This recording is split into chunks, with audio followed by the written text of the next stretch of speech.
پیارے بچوں، آج کی کہانی کا عنوان ہے بندر اور خوبانیاں۔ تو چلیے شروع کرتے ہیں۔ ہیرا، ندا اور علی ایوبیہ گئے۔ ایوبیہ میں ان کے چچا رہتے ہیں۔ چچا کا گھر ایک گاؤں میں ہے۔ گاؤں کے ارد گرد سبز پہاڑ ہیں۔ بچوں کو گاؤں بہت اچھا لگا۔ وہ روزانہ گاؤں کی سیر کے لیے نکل جاتے۔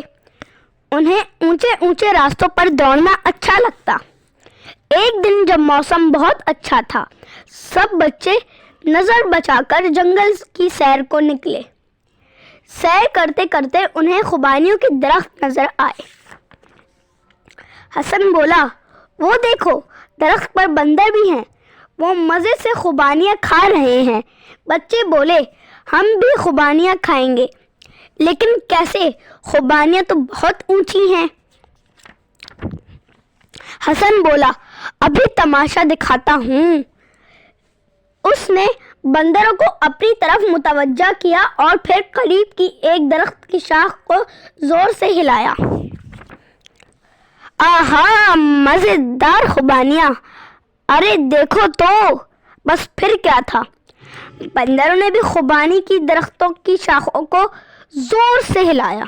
خوبانیاں زمین پہ گرنے لگیں۔ سب بچے خوبانیاں اٹھانے دوڑے۔ بھاگو علی، بھاگو ہیرا، بچاؤ!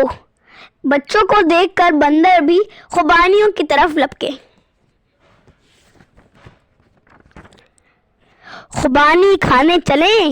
یہ لو خوبانیاں۔ نہ بابا، تم ہی کھا لو۔ شکریہ۔